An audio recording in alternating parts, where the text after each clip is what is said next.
Hey guys, welcome back to Easy Internet, and in today's video we are going to look on how to transfer USDT from Kucoin to Bybit.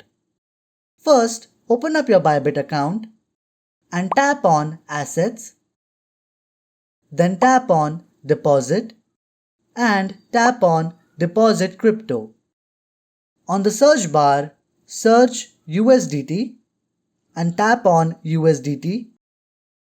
Select a network and tap on Copy Address.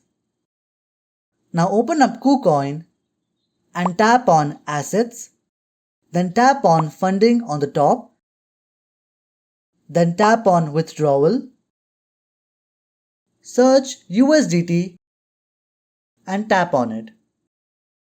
Paste the copied wallet address here, select the same network you chose in Bybit, type in your withdrawal amount and tap on Withdraw.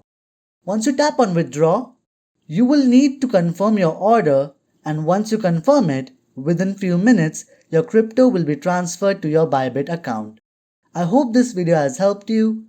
Do like, share and subscribe to Easy Internet for more such videos. Thanks for watching.